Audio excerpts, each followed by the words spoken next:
The first duty of government is to protect our rights. It's our job to maintain the proper role of government in what we were tasked to do. If you really want to doge, this is how you doge. You don't vote for bad legislation that expands government. Thank you. Now we're talking about taxpayer money, and we talk about accountability. It is their money. This isn't a government program we're actually spending on. We're actually giving it back to the people of Idaho. There's other options for making our ballots more secure, such as using watermarks or putting holograms on the ballots. And I think that that's what we need to look at more, is trying to get back to what we used to be, where our churches and our families took care of each other instead of relying on the state. I asked the question rhetorically, if we gave them another $1 billion, they wouldn't be happy. Well, we've given them $2 more billion, and it's not enough. We need to start making Idaho first. We need to start making America first. Other states like Texas and Florida have enacted similar laws to address illegal immigration, both locally and in their communities. And Idaho has the right to protect itself when the federal government has failed to do that. COVID presented us with quite the enigma. We didn't really know what it was or what to do, but that is no excuse to violate the rights of the citizens of the state of Idaho. I say vote no on this and let the teachers teach and quit bringing in coaches to teach the teachers to teach, and let's get education going again in Idaho. I don't know what's coming after this current administration for the feds, and we need this law because our federal laws on immigration have failed. Mr. President, I think it's incumbent upon us to allow parents to use their hard-earned dollars to provide what's best for their children. If I was looking at a business and I was looking at these figures, there would be heads rolling because this is unsustainable. My concern is that the resilience of Idahoans who believe in self-reliance and self-responsibility will be eroded. We need to be protecting our First Amendment rights, not inventing ways to slowly chip away at them. The First Amendment and our freedom of religion, freedom of speech are our first liberties. They are so important. We don't have the rest without them. Yeah, watch it. Come on, guys.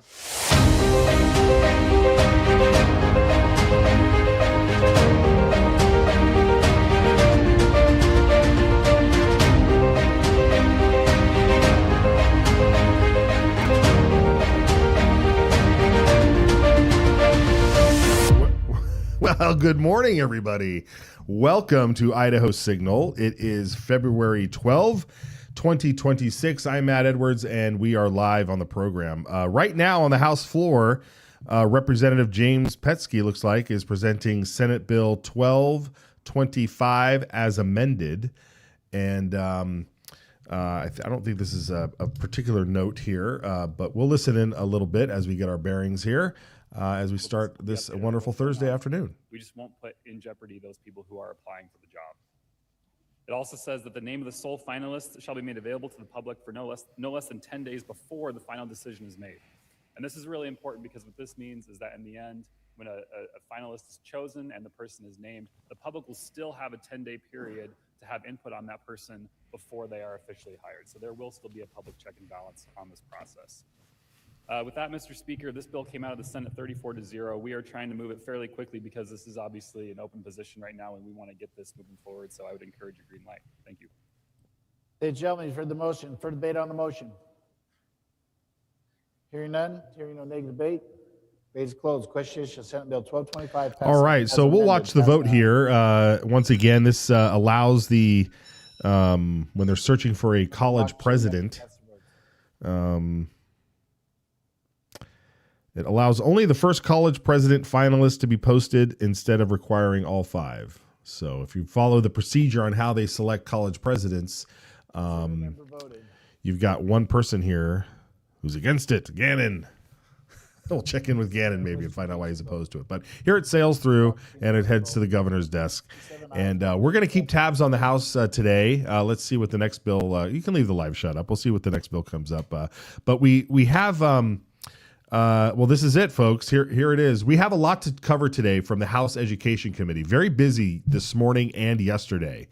And so we do have a bunch of clips lined up that we know you're very interested in following. But the flag saga, the Boise Pride Flag Bill saga, continues in Boise, in the Capitol right now, as Representative Ted Hill stands up to present House Bill 561 that seeks to finally put an end to flying the Boise Pride flag outside of City Hall. So let's watch this for a while and see how it goes. In the first iteration of this bill, did not allow the BAS flag because it was inconsistent with the definition.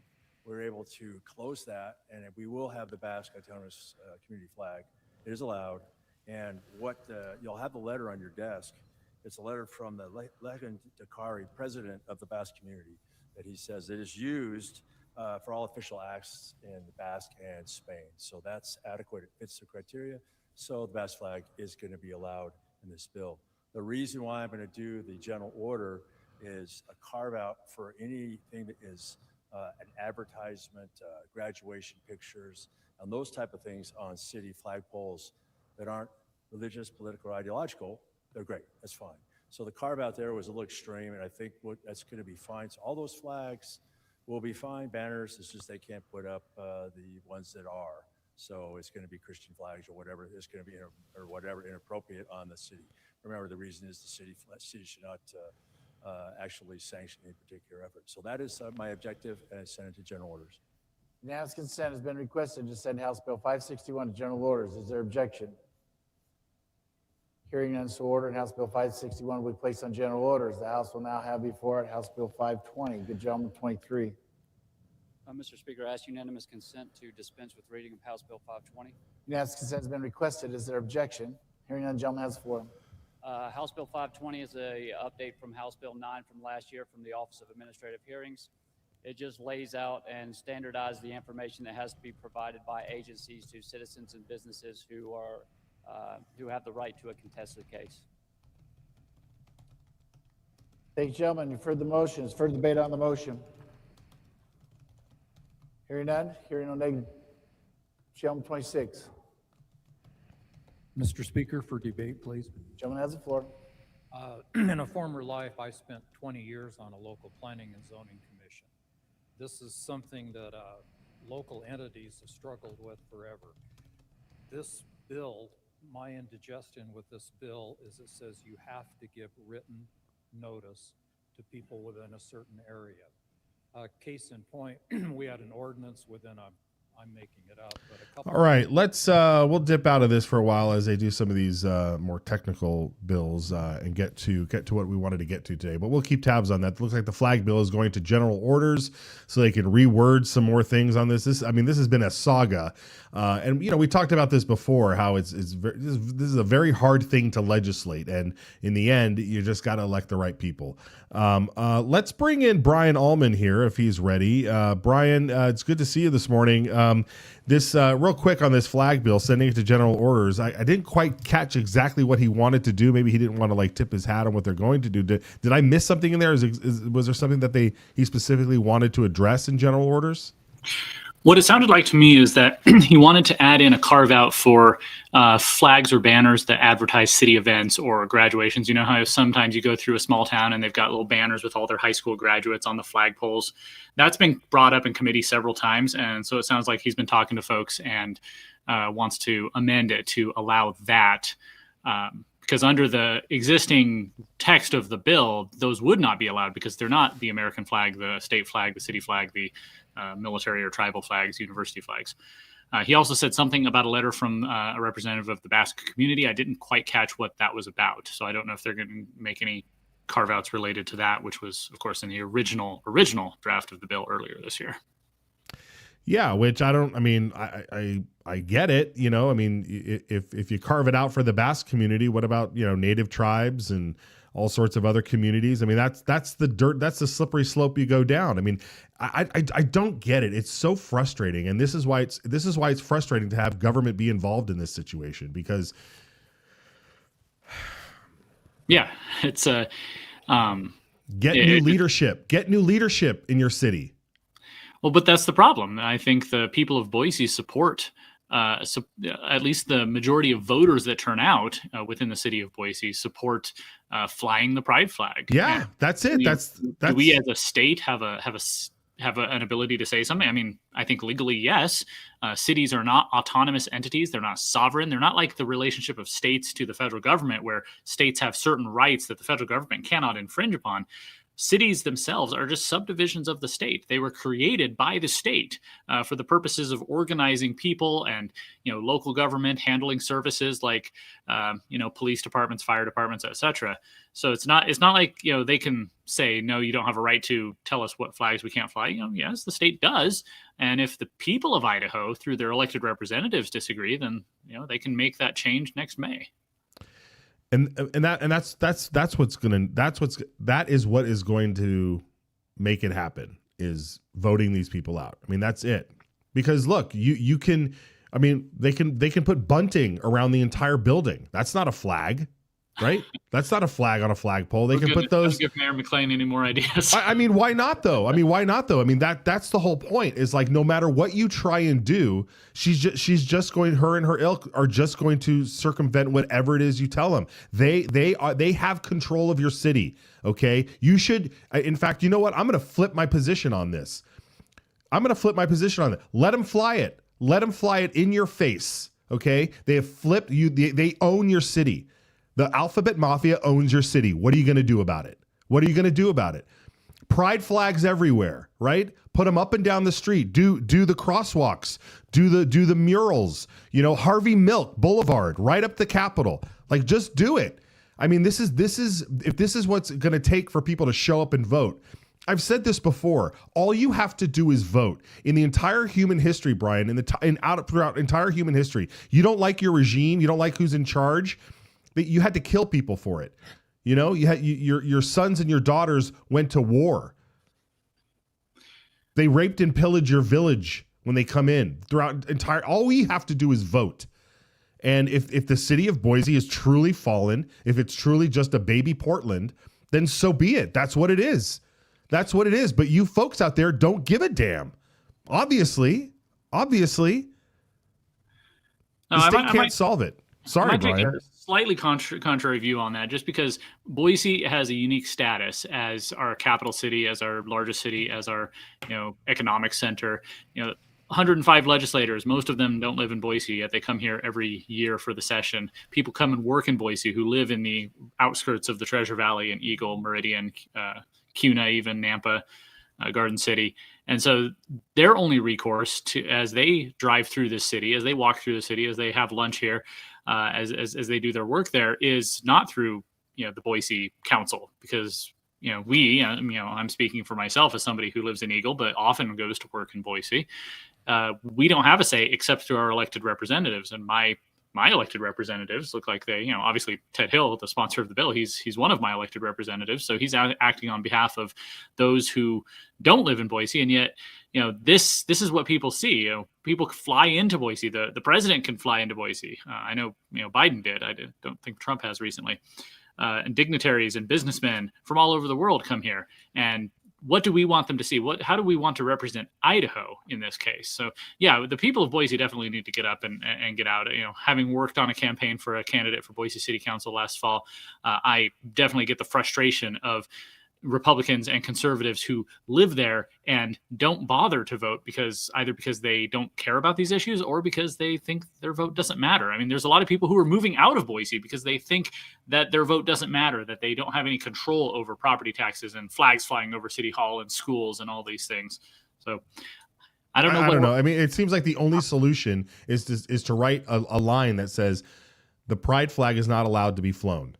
And of course, if you do that, you open up to all sorts of different things, which I get it. You can do that, but is that constitutional? Is it legal? I have no idea. Do we want to have that fight? I don't know. But the whole point is that would be out that it would be saying to the government, you're endorsing something, right? Like, let's just classify the Alphabet Mafia as a religion, and now you have a religious flag up there. But this bill probably wouldn't have stopped a Christian flag up there, because that's another example that Ted Hill is using on the floor. So it's a giant cluster. And the only way out of it is for the people to vote, and it's going to take time. So you got to sit there and watch as this flag flies next to Old Glory because your city is conquered. That's just what it is, folks. Sorry to take so much time on this, but it's so frustrating. It's so frustrating to see. And we just know that the heart of it is the voting population in Boise. And it is what it is. It is what it is. Yeah. As Trump has said. This isn't the battle we would have chosen, but this is apparently the battle we have to fight. That's right. Yeah. All right. Well, let's go to these other battles. Education Committee. Representative Dale Hawkins this morning, oy vey, presented a bill that is basically a cleanup bill. They ran a bill last year. I forget the number of it, but they ran a bill last year that left where they did some rewording. It was going back and forth, and they accidentally left in a line that made the bill very ambiguous. That school districts didn't know exactly what to do. And so what the bill said here was that instruction on human sexuality, meaning sexual orientation and gender identity, does not belong in the schools. K through 12. Like, there doesn't need to be any instruction on those things because those are, and I'll say it here, they're like, they're these sexual orientation. I mean, it has no business to being in school, sexual orientation. The alphabet because yeah, but I mean, people, some people are born that way. Some people choose to be that way. It's like, it doesn't need to be in school, right? Same thing with gender identity, right? Are you born that way or are you not born? Like, who knows what the answer is? The whole point is that it's a complete mess up. It's screwing up with our kids. And so we are just going to let those conversations happen outside of school and focus on science, reading, biology, math, the whole works, right? So that bill passed and it was signed into law last year, right, Brian? Yeah. Right. So that's the law. But Hawkins came back today and he's going to try to explain the issue with the bill that they're doing today. So let's watch Hawkins present this. We have House Bill 516, which, although we're titled as this bill dealing with gender identity and sexual orientation, what this is a correction of language from the original bill that was passed last year in this committee and went all the way across and was signed by the governor. We had a flaw in the bill.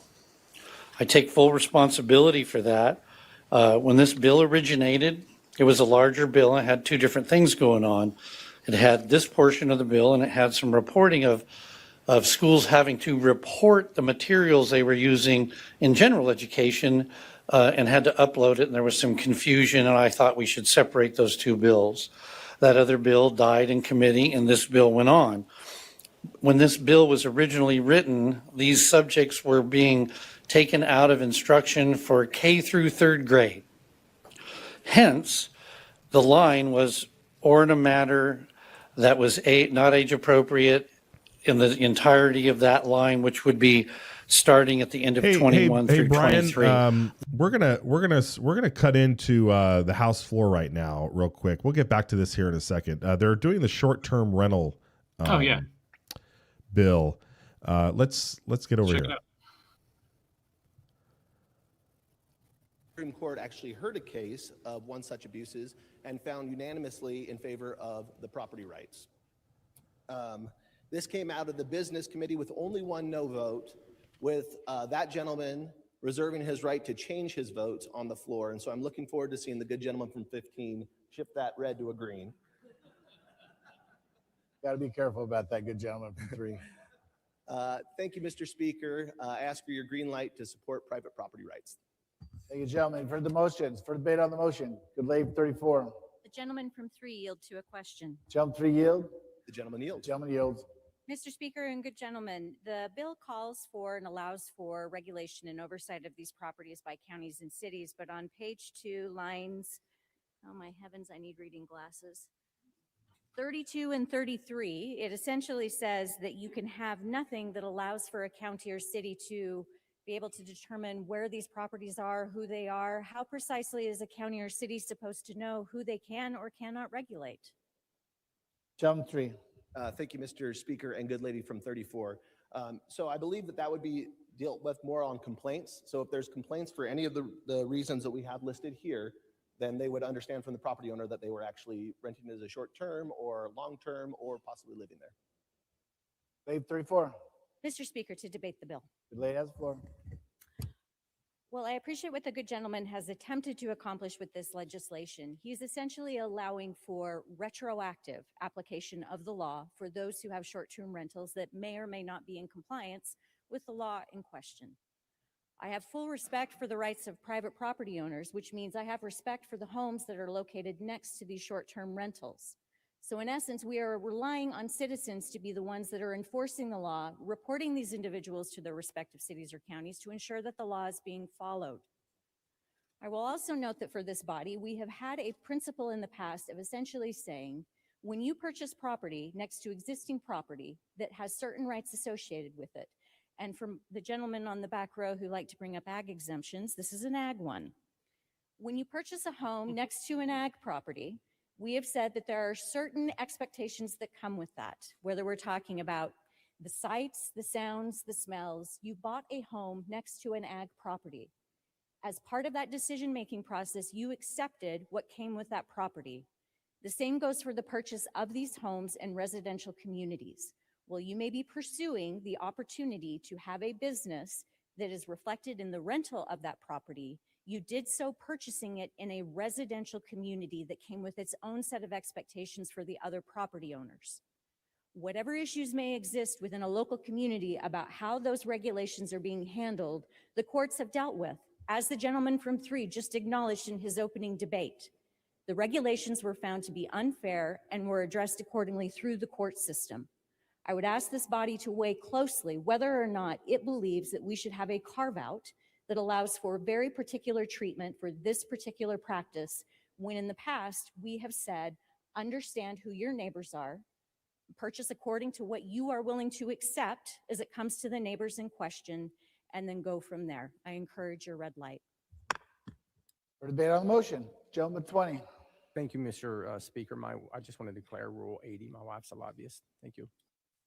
Your conflict will be noted in the journal. Gentleman 13. Thank you, Mr. Speaker. I'd like to declare Rule 80, since specifically in the legislation it calls out fire extinguishers and I believe smoke detectors, and the company I own sells both of those items.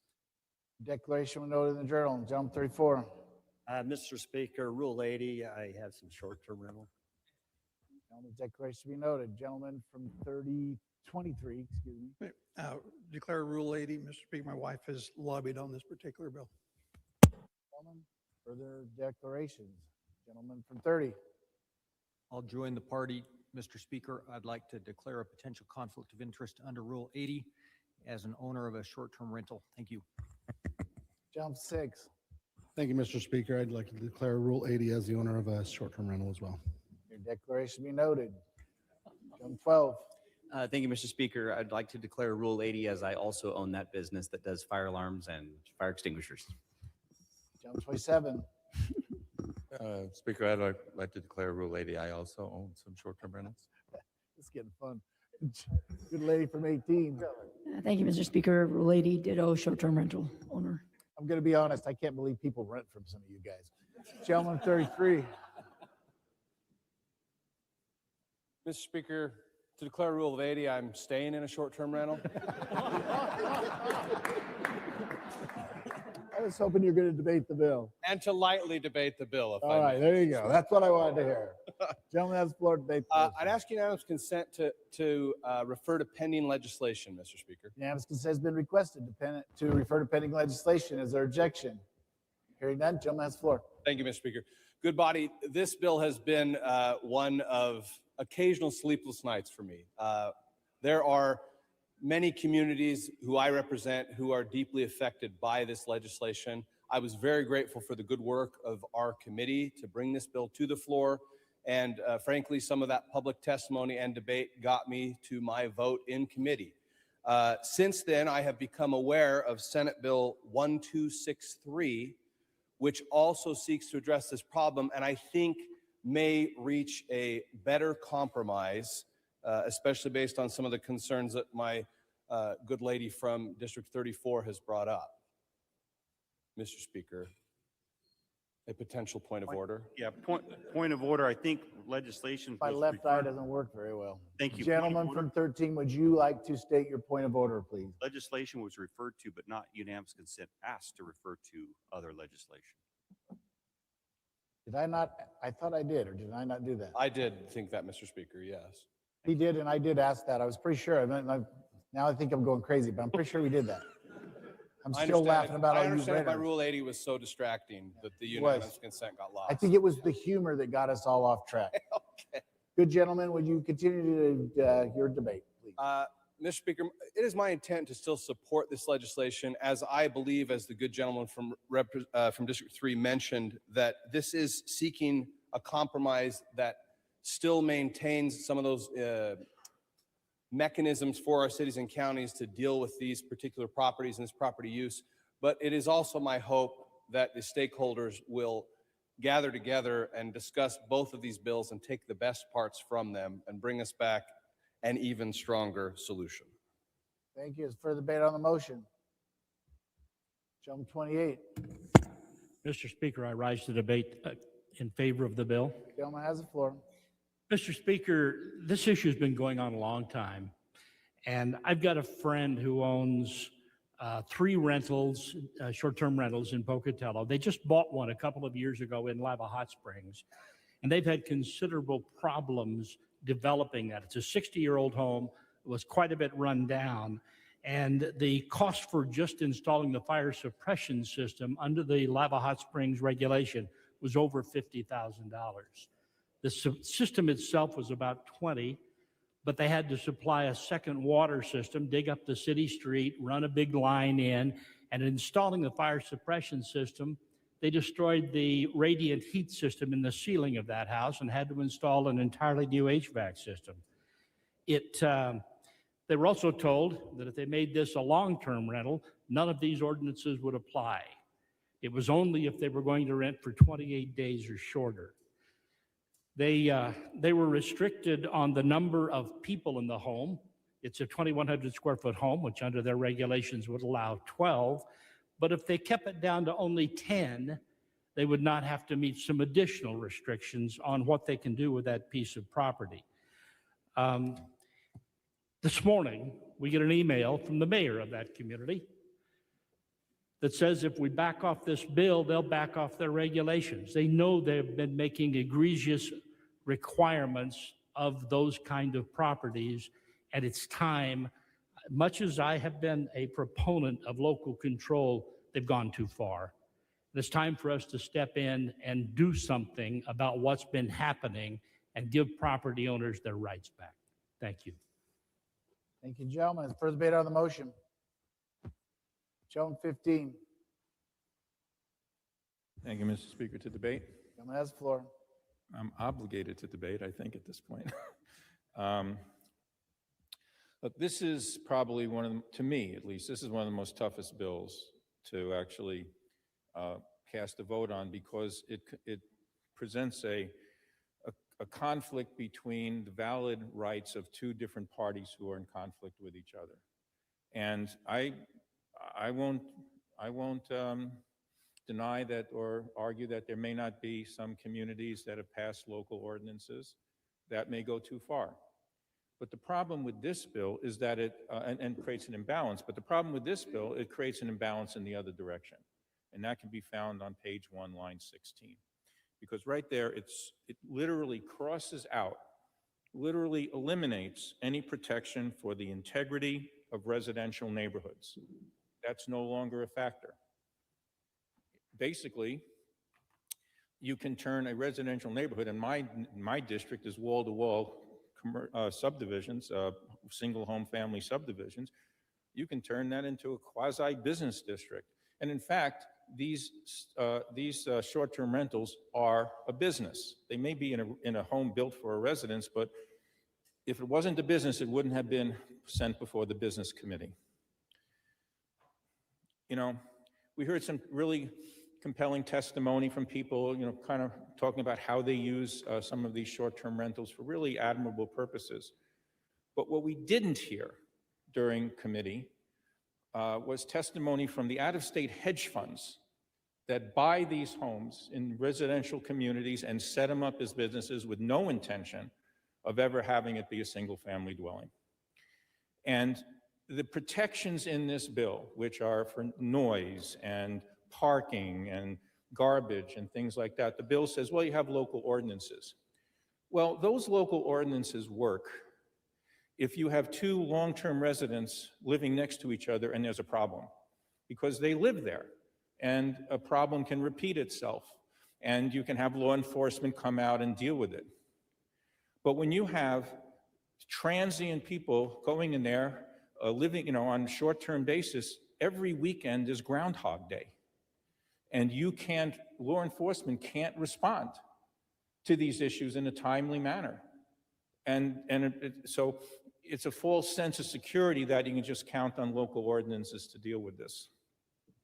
So while I think this is an issue that does need to be addressed, I think that this bill puts the thumb on the scale too much in the favor of someone who wants to turn their home into a business or to buy a home from out of state into a business at the expense of the tranquility and what the expectations are, as the good lady from 34 said, when they purchased their home in the middle of a residential subdivision. So perhaps if we had a version of this bill that separated and acknowledged the difference between resort communities and residential neighborhoods, then maybe we can come up with a better bill to deal with this issue. Thank you.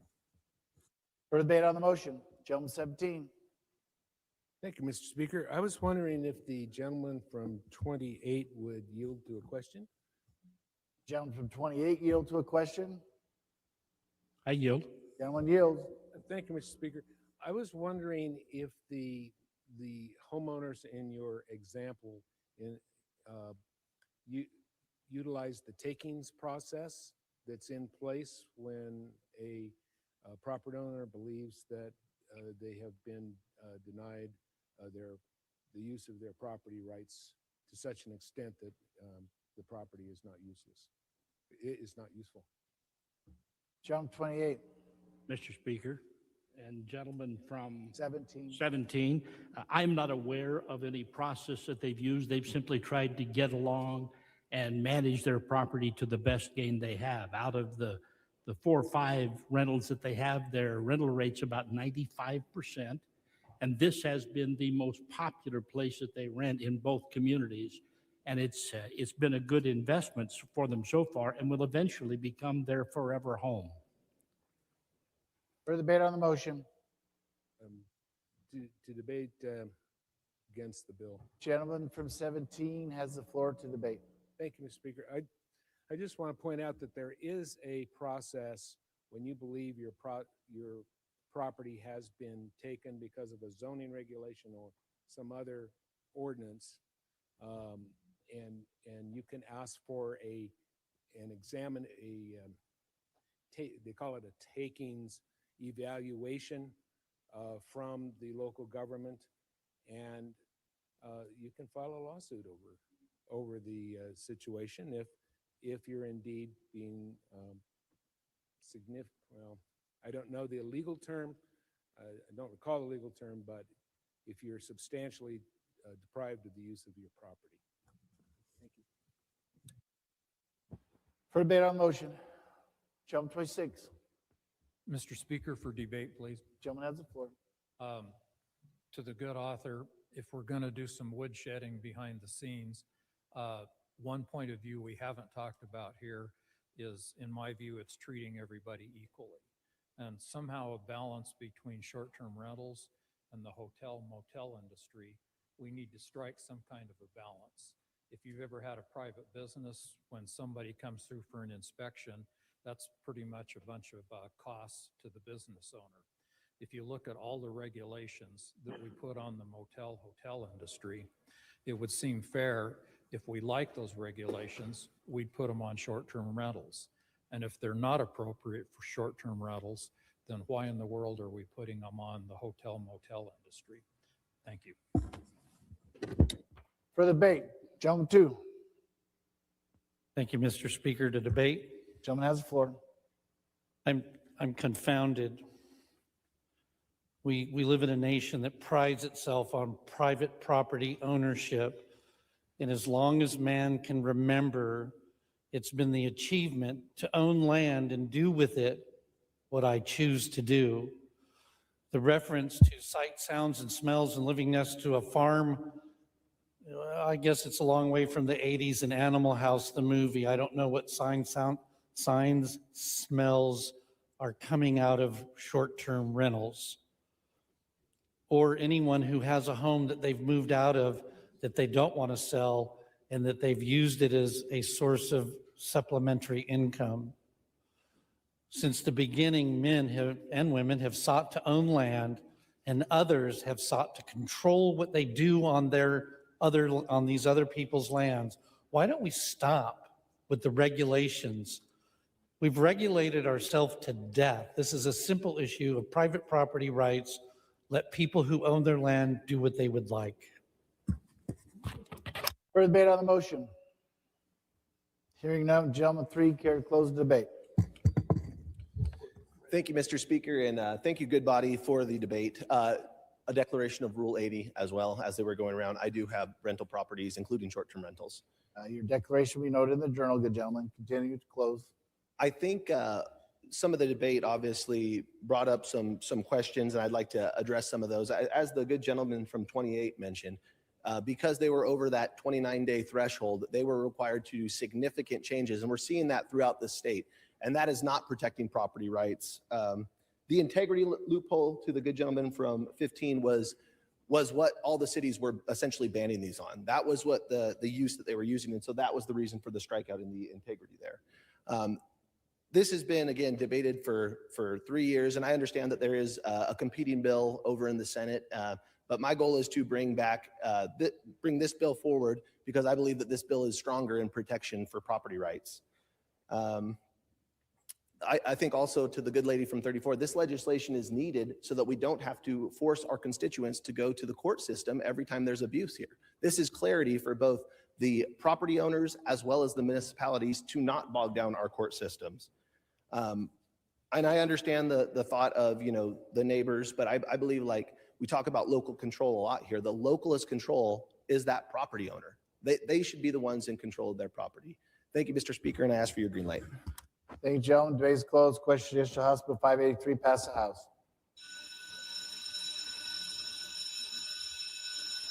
Clerk will lock the machine and the members will cast their votes.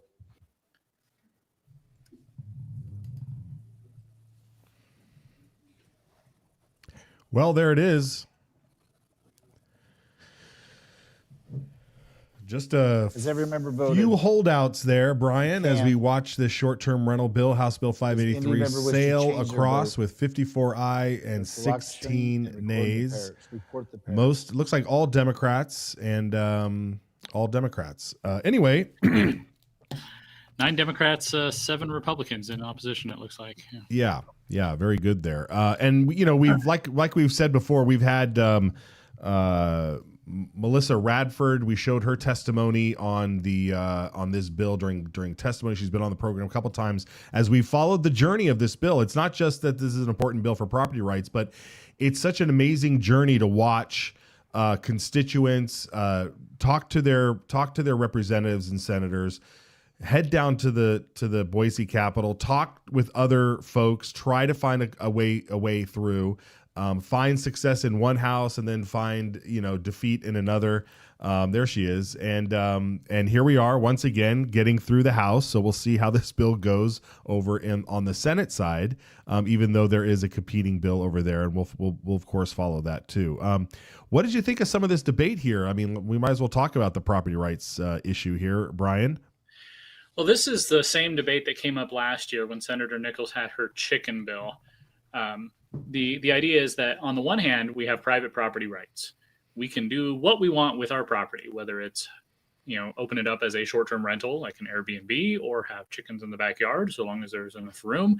But then there's the competing side, and I'm not saying this to endorse it necessarily, just that this is what the argument is that, we live in a society. There are certain, rules we've all agreed to follow. If you live in an HOA and you signed on the dotted line that, chickens are not allowed, then, why should you be going to the legislature to change that?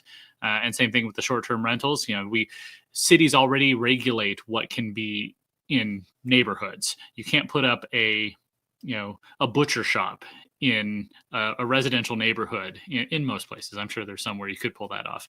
You can't put up a factory making penicillin or whatever, something that is going to cause a lot of problems in the area, bring down property rights, create second order effects, negative externalities like smells and loud sounds. So the cities have taken it upon themselves to say, okay, we're going to have a decision about what can actually be there. Now, the question here is, do short-term rentals qualify for that? People bringing up just like with the chickens, bringing up the problems that could have come with that, loud parties or messes or things. Those symptoms, those things can actually be dealt with, under existing code. If there's a threat to safety, then I'm sure most cities have ordinances already against that. So I imagine most people who use Airbnbs or other short-term rentals are not, doing these, things like having loud parties or making big messes or damaging things. So why punish everybody because a small handful are causing problems? Well, yeah, and again, we've seen these statistics over and over again. How that's a straw man argument. I mean, the incentive for a property owner to have a nice, appealing place for people to stay, for people to be there, and to be good neighbors and have rules for when you stay there. I mean, that's the whole point of all of this. That's why hotels are generally nice, when you go to stay there, because they want to entice good people. And the ones that are crappy motels or something, they're in that crappy part of town. Right. And that's exactly it. I think most short-term rental owners are going to be, like you said, incentivized to make it appealing and not cause problems with their neighbors, because who wants to have those kind of problems with your neighbors? It's interesting you bring up hotels and motels. I wonder how many of these city ordinances that this bill aims to curtail against short-term rentals are pushed by the hotel industry, because Airbnb and other things like that are competitors to them. Sure, yeah. And how many complaints do people have when they live right next door to a motel? I mean, it's the same thing. I mean, these little tiny motels, these one-story, things that are like on the edge, on the corner of a busy street and a residential street. I mean, who knows what goes on there at these motels, right? In just certain parts of town, who knows? But usually the police are around to handle any disturbances. Anyway, all that aside, very fascinating. It sailed through the House. We're going to keep track on as it heads over to the Senate. Folks, we're going to take a break.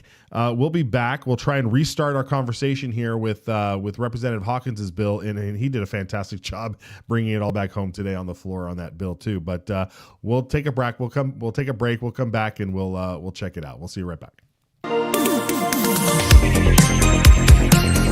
It's our job to maintain the proper role of government and what we were tasked to do. Idaho is the dirt under your fingernails after an honest day's work. Idaho is the hug around your neck when your daughter spells her first word. Idaho is the written word of the law, steadfast and impartial, guarding liberty for all. Idaho is the family rifle passed down, a legacy of protection and the right to stand firm. Idaho is the echo of your own voice, unshaken and free, standing tall among a world silenced. Idaho is the home that's built to weather storms, not empty wallets. Idaho is the quiet trust between a patient and healer, unbroken and sacred. Idaho is the hymn carried by the Spirit, gathering neighbors together in faith and purpose. Idaho is the laughter around a campfire, a family's bond growing stronger with every word. Idaho is the pioneer's will, firm and clear. We govern ourselves, free and unbound. Idaho is what America was. Let's keep it that way. Ask your legislator to sign the Citizens Alliance of Idaho pledge to preserve our shared values. We ride together. All Idaho lawmakers swear an oath to support the Idaho and U.S. constitutions. But how's that working out for you? Because not all Idaho lawmakers share the same values. That's where the Citizens Alliance of Idaho pledge comes in. 10 statements inspired by those two founding documents that are designed to preserve our shared values. Values such as education freedom, safeguarding free speech, defending our protected right to self-defense, and being responsible stewards of taxpayer dollars. When a lawmaker signs the pledge, they are performing an act of political courage, accepting the challenge to be a champion for our values, and serving with political integrity. To find out if your lawmaker signed the pledge, visit idahopledge.com. Paid for by Citizens Alliance of Idaho. We ride together.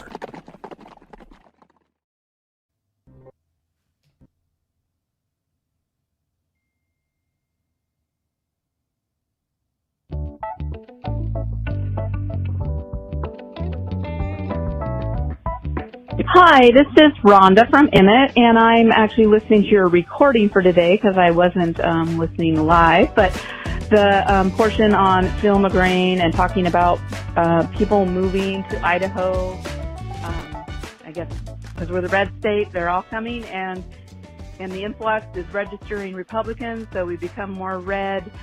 I don't know that that's always the case, because in a red state, the only way to get anywhere in politics is to join the Republicans. So I think we ought to be a little bit careful that everybody coming here is registering Republican, and try to figure out if they actually hold the values of the party platform, the values of Idaho. And it's easy to say you're red or Republican, and I think we do need to be cautious with that. Have a good day. Bye. Rhonda, you nailed it. You nailed it, honey. Thank you so much for that message, Rhonda. Thanks for calling in. Folks, if you want to call, 208-402-4915 is a message. Leave us your voicemail on any topic, and we'll play it on the air. That's great. And Rhonda, you know, I have to agree, and we know it too, because they actually say it out loud. We've seen op-eds in these trashy newspapers, these mainstream trashy newspapers, where they say, folks, if you're a Democrat, go register as a Republican, because it's the only way that your vote will count. Instead of selling better ideas on the other side of the party, they would rather just slip in and mess with the other party. Something's got to be done about it. I had an interesting conversation yesterday with somebody who holds a high position, high ranking, and influence within the Idaho state party, state Republican Party, about, you know, just take the whole thing private. You know, I mean, there's no law that says that a private party has to do everything with the state's permission or to do anything, you know? So it was interesting to just bandy that about and see what that would look like, because that would put a big strain on the ability for Democrats to switch over and hide themselves so effectively. Hey, look, if you're a Democrat and you just want to get elected and you vote with Republicans, I don't care. Keep voting. Keep voting with Republicans. Vote. What we like to say here is, give us your vote or give us your seat. That is what we want to accomplish here. Okay, let's bring Brian Allman back in here. We got a crazy day. I expected we were going to listen to the flag bill a lot longer. We ended up listening to the short-term rental rights bill a lot longer. That sailed through. But we did have to bust in on Dale Hawkins's presentation. I don't know if we need to listen to the whole thing. Maybe we can just do a quick recap of what this bill is. Brian, can I throw you under the bus and get us get us up to speed? So last year, Representative Hawkins had a bill that would say that you're not going to teach sexual orientation and gender identity to public school students. Originally, apparently, he had put it as just K through 3, and then somebody came in and said, well, why don't you just do it for everybody else? Because why should we start this in 4th grade? And that's a good point. And so he made it for K through 12.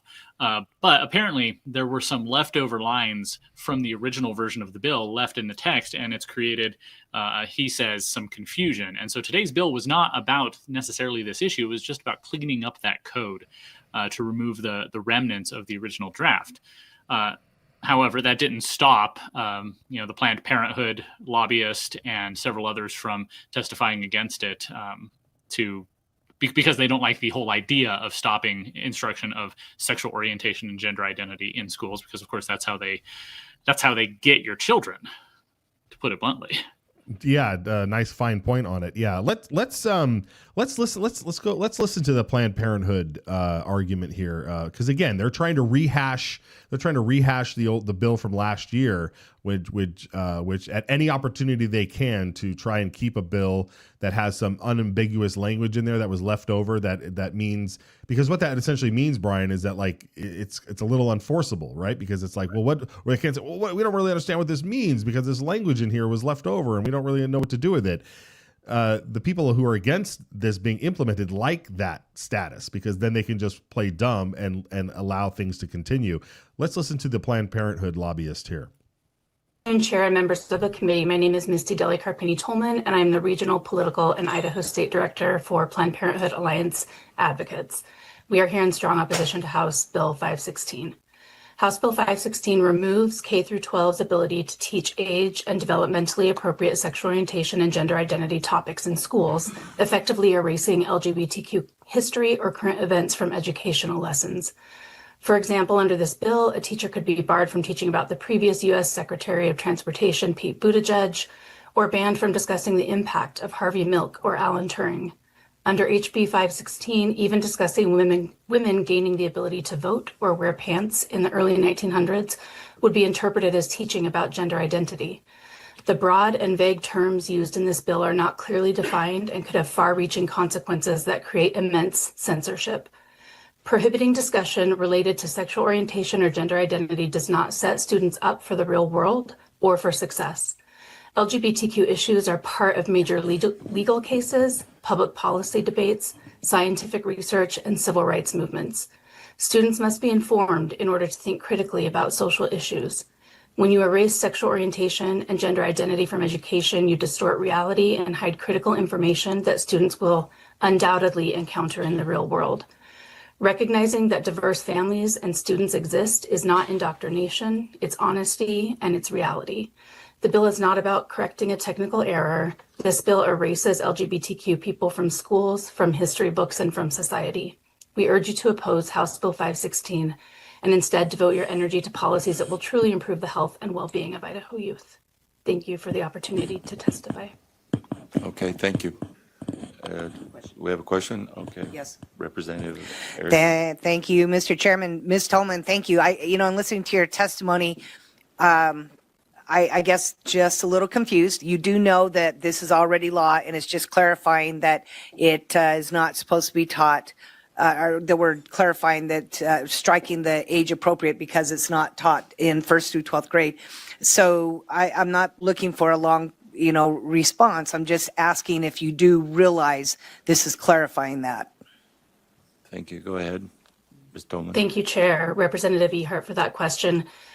Because the wording is or age appropriate, rather than having that ability to be able to teach something that is age appropriate is being taken away entirely, treating a kindergartner the same as a senior in high school. Okay, thank you. Yeah, protecting kids, Brian, protecting kids from being we need to teach Harvey Milk in class, right? I don't understand why who people sleep with is so vital to their identity. It boggles the mind. We should be teaching our kids. We teach kids about Neil Armstrong going to the moon and what he had to do in order to get through his entire career, as an Air Force pilot and all of that, right? Like we teach, what Helen Keller had to go through. We teach about history and things that where the accomplishment of the person was based on their activities outside of the bedroom. I don't understand what we're doing here. Oh, I think I understand. It's that they've made this sexual orientation, gender identity the forefront of everything. I've seen math curricula that use sexual orientation and gender identity to allegedly teach math. It really betrays their agenda in that they want to, when they say age appropriate, they believe teaching some pretty degenerate stuff to kindergartners is age appropriate because they're like I said earlier, they're trying to get your kids. It really is indoctrination, contrary to what the Planned Parenthood lobbyist said, and they want to make that the sole center of every story. You know, instead of reading about Harvey Milk and his actions with San Francisco politics and his assassination due to a conflict with somebody else who was involved in that, and his connections with Jim Jones, by the way, of the People's Temple and the whole Kool-Aid thing. All you need to know is that he was the first, homosexual, whatever. Same thing with Pete Buttigieg, his failure to really improve our transportation, his leaving the air traffic control system a mess, his, inability to respond to the East Palestine, derailment with all those chemical spills in Ohio. No, it's just about what a trailblazer he was because of, what he likes to do in the bedroom. It really is absurd, but it does speak to their worldview and what they're trying to push on our public school children. Yeah, no matter how much of an embarrassment Pete Buttigieg was, we all have to know that the most embarrassing transportation director in the world likes to sleep with men. Like that, if that's the accomplishment that you want for those folks, then whatever. Okay, we're running up against the bottom of the show here. I do want to play this clip here from Grace Howitt. I hope I got her name correctly. Over at the Idaho Public Policy Center. Idaho Family Policy Center. Let's listen to this clip. We'll see how much we can get through it. But she articulates a lot of this stuff very well. Members of the committee, my name is Grace Howitt, and I serve as a policy analyst at Idaho Family Policy Center. We support House Bill 516, and we thank the sponsor for bringing this bill forward. Schools should never undermine parents by usurping their God-given responsibility to raise their children according to their conscience and the Word of God. Unfortunately, many public schools provide instruction on sexual orientation and gender identity from a progressive or a secular perspective that misleads children. Believing that these matters should no longer be discussed in classrooms, the legislature passed House Bill 352 last year with the intention of limiting the prerogative of public schools employees to provide students radical gender instruction. That said, schools are interpreting House Bill 352 to allow radical gender instruction for impressionable children, if it isn't inappropriate according to state standards, which are virtually non-existent. IFPC knows this because we filed public records requests with every Idaho public school district between August 12th and September 11th of last year. We found that only 4 Idaho school districts adopted policies outright prohibiting gender instruction in their schools. Even more concerningly, 35 school districts only prohibit radical gender instruction if it is inappropriate according to state standards. And to make matters worse, most school districts aren't even trying to follow the law. According to our report, 66 school districts did not have any policies that could be interpreted to comply with the requirements laid out in House Bill 352 at the start of this school year, months after the legal deadline for school districts to adopt the policies that comply. The shocking details of our findings are in a policy memorandum that the Secretary virtually distributed to the committee.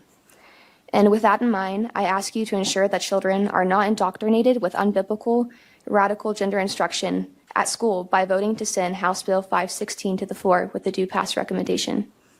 Okay, thank you. Is there any questions? Representative Pickett. Thank you, Mr. Chairman. Thank you, Ms. Hoat, for being here. I just wondered if you could say or otherwise get us those 4 districts that adopted those policies.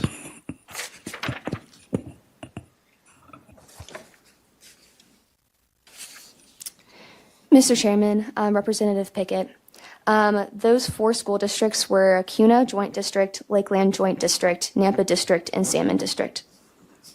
Thank you. Any other questions? Representative Wasinski. Thank you, Mr. Chair and Ms. Howitt.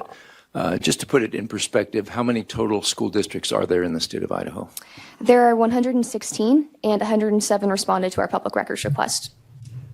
All right, so those numbers I think are important, Brian, when you think about this bill and why why we need to have this cleanup, because you got four districts are the only ones that carried through with this out of the 100 and something districts that aren't. Yeah, over the last few years, I've noticed a sense of public school districts just their leadership, whether it's the boards or the superintendent and principals, they just see what the legislature does and says, okay, well, yeah, that's great. We're just going to still do our own thing. See with Representative Hill's bill last year regarding pride flags and BLM flags and other divisive ideological flags in school classrooms. I know he's expressed his frustration to me when local school districts around here, such as Boise, just completely ignore the legislature, which is why we need some teeth. We need some enforcement. We need to make sure that they're doing what the lawmakers of Idaho have told them that they can do. School districts are not autonomous, just like cities aren't. They're not their own things. They are subject to the laws of our state. Yeah, which is why it's so important that we were watching that bill over on the Senate side that would allow the Attorney General to step in when agencies and districts or whoever goes rogue with the law, because you can't write a penalty in every single statute and every single thing. I mean, there should just be a blanket thing that says if you're a government agency and you violate our rights, you violate the law, you violate the statute, you don't do what you've been asked to do, you will be penalized. And we have to hold them accountable. And I'm so glad to see so many representatives and senators stepping up and really taking that seriously here. All right. Well, this bill did pass. It passed through committee. I think we think it did. We don't have time to play. Well, let's play the voice vote here. Maybe you at home can decipher whether or not this bill played. Let's back it up here and listen to it from the top. Okay, we have a motion. All in favor, say aye. Aye. Any opposed? Nay. I think we're good. Okay. I think we're good. I think we're good. Did he say aye? Representative Handy, yes, he said aye. He did aye. Okay, then I assume he says we were good. All right, yeah. So again, the bill passed committee there and will make its way to the floor. So we'll continue to watch it through. All right, Brian, let's give a shout out where we can find you and follow your work. At Brian Ullman on X, or at Gem State Chron on X too. I retweet stuff there. That's the official Gem State Chronicle Twitter account, gemstatechronicle.com. I'm going to be writing about what we talked about yesterday and that the school choice tax credit. So. Yeah, fantastic. All right, very good. Well, we'll check in with you tomorrow for the Friday show. Thanks, Brian. All right, folks, that's it for us here today. We had a lot more to share with you, but we're going to have to do a carryover and see if we can show it to you tomorrow. So please come back, share the broadcast. We're so grateful to have you there. Thank you to Rhonda for calling in with that important message. And you can leave yours at 208-402-4915. Also, IdahoSignal.live to listen to a continuous loop of today's program and catch it in as if you're listening to the radio. It's pretty awesome. Follow us and hit the alert button over there on YouTube. Join the now 6,000 plus subscribers who are watching our shorts, watching our videos, and catching us live. And we're so grateful to American Smoke Company over at AmericanSmokeCo.com. Maybe tomorrow I'll show you those salts again and what we're cooking with them. But they're smoked salts, folks. Go check it out. Order a batch. We'll see you tomorrow.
Puts a stake in the ground that says we have a sovereign right to protect what's ours.